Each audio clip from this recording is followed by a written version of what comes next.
आज है 30 जनवरी 2023, दिन सोमवार। Welcome back to clean news UP. चलिए देखते हैं उत्तर प्रदेश की 25 फटाफट बड़ी खबरों को। इससे पहले आप न्यूज को कहां से देख रहे हैं हमें कमेंट में बताना बिल्कुल ना भूलें।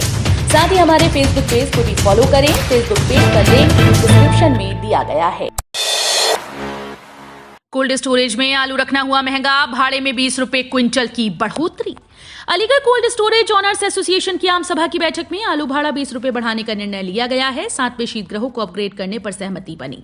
आलू पैदावार, किसानों, व्यापारियों की समस्या और शीतगृह उद्योग को सौर ऊर्जा की योजनाओं पर भी चर्चा हुई। एसोसिएशन अध्यक्ष गिरिराज किशोर गोदानी ने बताया कि पल्लेदारी, कर्मियों वेतन, कलपुर्जे, गैस, तेल, बिजली में छूट समाप्त होने के कारण शीतगृहों का खर्चा बढ़ गया है। यूपी की सभी विधानसभाओं में लगेगा रोजगार मेला, आजमगढ़ जिले से होगी शुरुआत। योगी सरकार अगले 2 महीने में प्रदेश की सभी 403 विधानसभाओं में रोजगार मेले का आयोजन करेगी। इसके लिए सीएम योगी आदित्यनाथ ने श्रम और सेवायोजन मंत्री अनिल राजभर को निर्देश दिए। मंत्री अनिल राजभर ने बताया कि सीएम की बैठक के तत्काल बाद उन्होंने इसे लेकर विभागीय अधिकारियों के साथ बैठक की। इसमें तय हुआ कि पहला रोजगार मेला 3 फरवरी को आजमगढ़ की दीदारगंज विधानसभा में होगा। सीएम योगी बोले 25 करोड़ जन आकांक्षा के अनुरूप होगा नया बजट। 1 फरवरी को केंद्र सरकार संसद के पटल पर वित्तीय वर्ष 2023-24 के लिए केंद्रीय बजट पेश करने जा रही है। इसी के ठीक बाद प्रदेश में भी वित्तीय वर्ष के लिए सरकार बजट पेश करेगी। इसको लेकर सीएम योगी ने कहा कि इस साल जो बजट पेश किया जाएगा वो 25 करोड़ जन आकांक्षा के अनुरूप होगा और नया बजट होगा। इस बजट कई नई चीजों को जोड़ा जाएगा। सीएम ने कहा कि जो बजट पेश किया जाएगा उसमें लोक कल्याण संकल्प पत्र के संकल्प को पूरा करने का पूरा ध्यान रखा जाएगा। यूपी मिलेट्स पुनरुद्धार कार्यक्रम को योगी कैबिनेट की मिली मंजूरी। मिलेट्स यानी मोटा अनाज की खेती और उपभोग को प्रोत्साहित करने के लिए उत्तर प्रदेश सरकार ने शनिवार को उत्तर प्रदेश मिलेट्स पुनरुद्धार कार्यक्रम के संचालन के प्रस्ताव को मंजूरी प्रदान की। मुख्यमंत्री योगी आदित्यनाथ की अध्यक्षता में देर रात हुई मंत्रिमंडल की बैठक में मिलेट्स, ज्वार, बाजरा, कोदो, सावा, रागी, मंडुआ आदि की खेती, प्रसंस्करण एवं उपभोग को बढ़ावा देने के लिए उत्तर प्रदेश मिलेट्स पुनरुद्धार कार्यक्रम के संचालन के प्रस्ताव को अनुमति प्रदान कर दी गई। आधिकारिक प्रवक्ता ने बताया कि उत्तर प्रदेश मिलेट्स पुनरुद्धार कार्यक्रम मानक ये नई योजना वर्ष 2022-23 से वर्ष 2026-27 तक संचालित किए जाने का प्रस्ताव है। 4 घंटे ताज निहारेंगे मेहमान। इस दिन आम पर्यटकों के लिए बंद रहेंगे महल, किला, एतमाद-उद-दौला। उत्तर प्रदेश के आगरा में फरवरी में G20 की बैठक प्रस्तावित है। इस दौरान मेहमान ताजमहल, आगरा किला और एतमाद-उद-दौला स्मारक देखने जाएंगे। 12 फरवरी को होने वाले भ्रमण के लिए तीनों स्मारक आम पर्यटकों के लिए 4 घंटे बंद रहेंगे। G20 देशों के मेहमानों की देश में पहली बैठक 11 और 12 फरवरी को आगरा में प्रस्तावित है। बैठक में हिस्सा लेने के लिए G20 देशों के प्रतिनिधि 10 फरवरी की रात तक आगरा आ जाएंगे। 11 फरवरी को महिला सशक्तिकरण को लेकर होने वाले एक सम्मेलन में G20 प्रतिनिधिमंडल शिरकत करेगा। मात्र 17 मिनट में पहुंचेंगे कैंट से गोदौलिया। फरवरी से शुरू होगी रोपवे निर्माण की प्रक्रिया। वाराणसी में देश के पहले पब्लिक ट्रांसपोर्ट रोपवे के निर्माण की प्रारंभिक प्रक्रिया फरवरी से शुरू होगी। सबसे पहले रोपवे रूट को खाली कराया जाएगा। बिजली के पोल, ट्रांसफार्मर, पेड़ आदि हटाए जाएंगे। इसका खाका तैयार कर लिया गया है। जानकारी के मुताबिक कैंट से गोदौलिया तक के रूट में फरवरी में जन सुविधाओं की लाइन शिफ्टिंग का कार्य शुरू होगा। इसके लिए शासन से 173 करोड़ रुपए की मांगे गई हैं। रूट के लिए चिन्हित जमीनों के अधिग्रहण की प्रक्रिया भी चल रही है। कैंट रेलवे स्टेशन से गोदौलिया चौराहे तक 3.75 किलोमीटर लंबे रोपवे निर्माण के लिए 1.59 हेक्टेयर जमीन अधिग्रहित की जानी है। बरेली लखनऊ रूट पर 130 किलोमीटर प्रति घंटे की रफ्तार से दौड़ेंगी ट्रेन, तैयारी शुरू। उत्तर रेलवे ने बरेली लखनऊ रेल रूट पर भी 130 किलोमीटर प्रति घंटे की रफ्तार से ट्रेन चलाने की तैयारी शुरू कर दी है। हाल ही में बरेली मुरादाबाद के बीच 130 किलोमीटर प्रति घंटे की गति से सफल ट्रायल के बाद अब बरेली लखनऊ के बीच ट्रायल की तैयारी है। इसके लिए सिग्नल और ट्रैक मेंटेनेंस का काम शुरू कर दिया गया। फरवरी के अंत तक 2 बार में ट्रायल किया जाना है। 10.15 करोड़ से 71 स्कूल की सूरत बदलेगा GDA, शासन को भेजा प्रस्ताव। गोरखपुर विकास प्राधिकरण जिले के 71 प्राथमिक विद्यालयों का 10.15 करोड़ रुपए की धनराशि से कायाकल्प करेगा। इसके लिए प्राधिकरण ने त्वरित आर्थिक विकास योजना के तहत धन की स्वीकृति के लिए शासन को आगणन भेजा है। शासन की ओर से एक स्कूल को आधुनिक बनाने के लिए औसतन 31.11 लाख रुपए खर्च किया गया। स्मार्ट स्कूल के आगणन को 2 भागों में बनाया गया है। पहले भाग में प्रति स्कूल 14.29 लाख और दूसरे भाग में 16.82 लाख रुपए खर्च होने हैं। नकल रोकने के लिए टीचर्स पर भी नकेल, मोबाइल पर रोक, जानिए नए दिशा निर्देश। दुनिया की सबसे बड़ी परीक्षा कहे जाने वाले यूपी बोर्ड की परीक्षा को नकल विहीन बनाने के लिए तैयारियां हो रही हैं। इसको लेकर एक दिशा निर्देश जारी किया गया। परीक्षा के दौरान ड्यूटी करने वाले टीचर्स पर भी नकेल कसी गई। उन पर भी कई तरह की पाबंदियां लगाई गई हैं। कक्ष निरीक्षकों की ड्यूटी करने वाले टीचर्स को भी मोबाइल, कैलकुलेटर या किसी अन्य इलेक्ट्रॉनिक उपकरण का इस्तेमाल करने पर रोक लगाई गई। दिशा निर्देश के अनुसार परीक्षा केंद्रों पर 50% बाहरी कक्ष निरीक्षक तैनात किए जाएंगे। नुमाइश की समाप्ति तक रोजाना 9 घंटे तक रूट रहेगा डायवर्ट। 10 जगह बनाई पार्किंग। अलीगढ़ नुमाइश का आयोजन 29 जनवरी से शुरू हुआ और 22 फरवरी तक होगा। नुमाइश के शुभारंभ से लेकर समापन तक शहर में रोजाना शाम 5 बजे से लेकर रात 2 बजे तक 9 घंटे रूट डायवर्ट रहेगा। नुमाइश में वाहनों के लिए 10 पार्किंग स्थल बनाए गए हैं। पहली समिति की रिपोर्ट कुलपति के पास पहुंची। अब दूसरी समिति ने शुरू की जांच।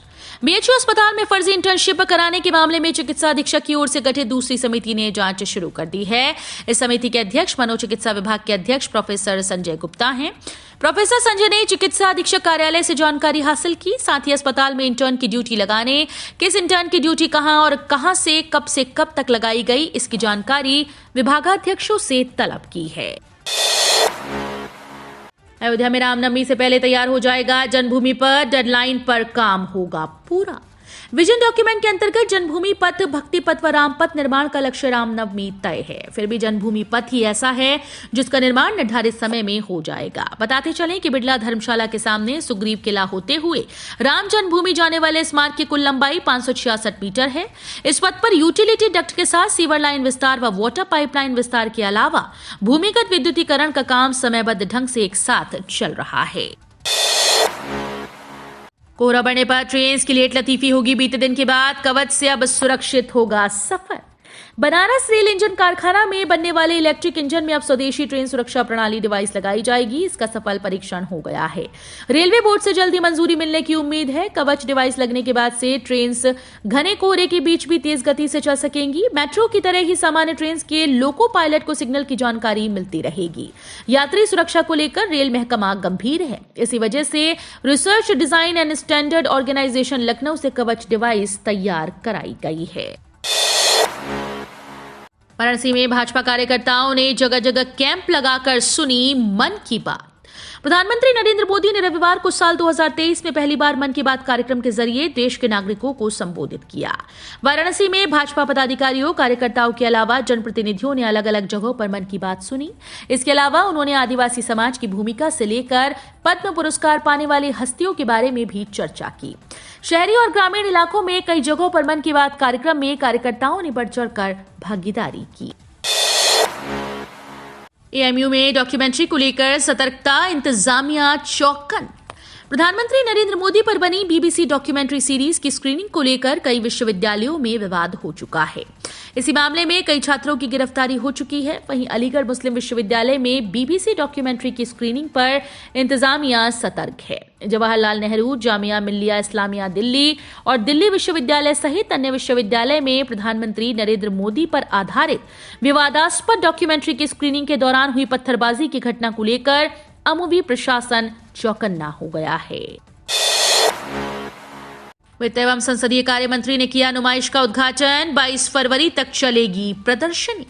अलीगढ़ की नुमाइश कल 142 साल की हो गई। नुमाइश के मित्तल द्वार पर उद्घाटन की पूरी तैयारियां थी। उससे पहले बारिश की बूंदाबांदी ने प्रशासन के माथे पर चिंता की लकीर बना दी कि अब नुमाइश का उद्घाटन कैसे होगा।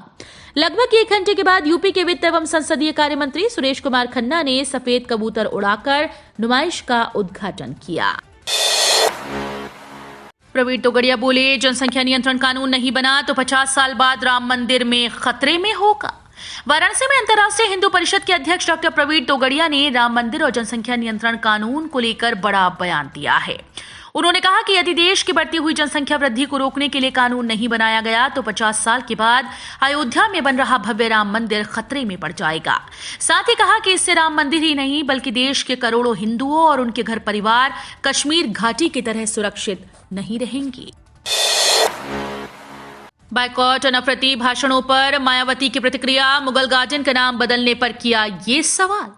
बीते कुछ दिनों रामचरितमानस विवाद के साथ कई तरह की बयानबाजी चल रही है। इसके अलावा पठान फिल्म विवाद के बाद बॉयकॉट की बात चली। वहीं अब सरकार ने मशहूर मुगल गार्डन का नाम भी बदल दिया है। इन सभी मुद्दों पर बीएसपी प्रमुख मायावती की प्रतिक्रिया सामने आई।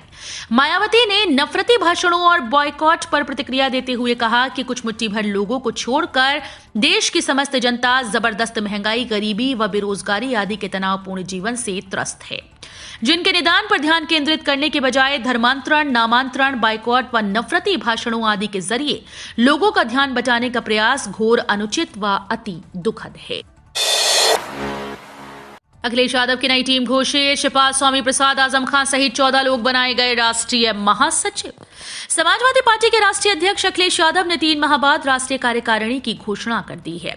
उपाध्यक्ष पद पर किरणमय नंदा और प्रमुख महासचिव पद पर प्रोफेसर रामगोपाल यादव बरकरार हैं। ये दोनों पहले भी इसी पद पर थे। राष्ट्रीय कार्यकारिणी में 14 महासचिव बनाए गए हैं। इसमें मोहम्मद आजम खान, शिवपाल सिंह यादव, स्वामी प्रसाद मौर्य, लालजी वर्मा, राम अचल राजभर, अवधेश प्रसाद, इंद्रजीत वर्मा, मधु गुप्ता आदि शामिल हैं। शादीशुदा और अविवाहितों के लिए अलग अलग इनकम टैक्स स्लैब। वित्त मंत्री निर्मला सीतारमण अगले हफ्ते केंद्रीय बजट पेश करेंगी। आजादी के बाद से अलग अलग दलों के वित्त मंत्रियों ने बजट पेश किया है। इसमें से कई को लोगों ने सराहा तो तमाम को आलोचनाओं का सामना भी करना पड़ा। इन सालों में सरकारों ने इनकम टैक्स स्लैब में बदलाव किए हैं। 1955-56 के केंद्रीय बजट में तत्कालीन वित्त मंत्री सीडी देशमुख ने शादीशुदा और अविवाहितों के लिए अलग अलग इनकम टैक्स स्लैब पेश किया था। फैमिली अलाउंस की स्कीम शुरू करने के लिए ऐसा किया था। इसके अलावा ये पहला मौका था जब बजट स्कीम का हिंदी वर्जन भी लाया गया था। सोने के दाम में तेजी का दौर जारी, जानिए 14 से 24 कैरेट का ताजा भाव। देश में लगने का सीजन जोरों पर है। ऐसे में अगर आप भी सोना चांदी या फिर इसके गहने खरीदने का प्लान कर रहे हैं तो आपके लिए जरूरी खबर है। पिछले कई महीनों से सोने और चांदी के दाम में लगातार तेजी देखी जा रही है। हालांकि बीच बीच में सोने और चांदी के दाम थोड़े कम जरूर हो जाते हैं, लेकिन ये क्षणिक होता है। आलम यह है कि सोना अभी भी अपने ऑल टाइम हाई रेट के करीब बिक रहा है। फिलहाल सोना 57,000 रुपए प्रति 10 ग्राम और चांदी 68,000 रुपए प्रति किलो के मनोवैज्ञानिक स्तर आंकड़े के ऊपर बिक रही है। होम लोन ग्राहकों और इलेक्ट्रिक व्हीकल खरीदने वालों के लिए अच्छी खबर, बजट में हो सकते हैं ये ऐलान। एक्सपर्ट्स का कहना है कि बजट में कुछ ऐसे प्रावधानों और विकल्पों की जरूरत है जिससे आम आदमी को फायदा हो। इसके लिए दामों में कमी के साथ ही इन्हें बनाने और चार्जिंग पॉइंट्स के लिए सब्सिडी मिले। इससे प्रोडक्शन के साथ साथ बायर्स की संख्या भी बढ़ेगी। इसके अलावा योजना के तहत होम बायर्स को लोन लेने पर 1.5 लाख की जगह 3 लाख की छूट दी जानी चाहिए। अयोध्या से नेपाल तक यात्रा कराएगी भारत गौरव यात्रा ट्रेन। भारतीय रेलवे की भारत गौरव टूरिस्ट ट्रेन भारत और नेपाल के 2 सबसे महत्वपूर्ण तीर्थ स्थलों को जोड़ते हुए 17 फरवरी से 7 दिवसीय विशेष यात्रा शुरू करेगी। श्री राम जानकी यात्रा रूट के तहत ट्रेन अयोध्या से नेपाल के जनकपुर तक चलेगी। ये पहल द्विपक्षीय संबंधों को मजबूत करेगी और दोनों देशों के बीच सांस्कृतिक संबंधों को भी बढ़ावा देगी। एमएलसी की 5 खाली सीट्स पर आज पड़ेंगे वोट। उत्तर प्रदेश विधान परिषद में खंड स्नातक और खंड शिक्षक निर्वाचन क्षेत्र की 5 खाली सीट्स पर आज 30 जनवरी को मतदान होगा। उन्होंने बताया कि केंद्रीय चुनाव आयोग द्वारा उत्तर प्रदेश विधान परिषद के 3 खंड स्नातक गोरखपुर, फैजाबाद, बरेली, मुरादाबाद एवं कानपुर और 2 खंड शिक्षक इलाहाबाद, झांसी एवं कानपुर निर्वाचन क्षेत्रों के द्विवार्षिक चुनाव के लिए 30 जनवरी को मतदान होगा। यूपी में आज भी लगातार बारिश के आसार। मौसम विभाग की ओर से जारी पूर्वानुमान के मुताबिक उत्तर पश्चिम भारत में अगले 24 घंटे तक यानी आज 30 जनवरी को बारिश होने की संभावना है। बता दें कि रविवार को पूर्वी राजस्थान, गुजरात के कई इलाके, जम्मू कश्मीर, लद्दाख, गिलगित बाल्टिस्तान, मुजफ्फराबाद में हल्की बारिश दर्ज की गई।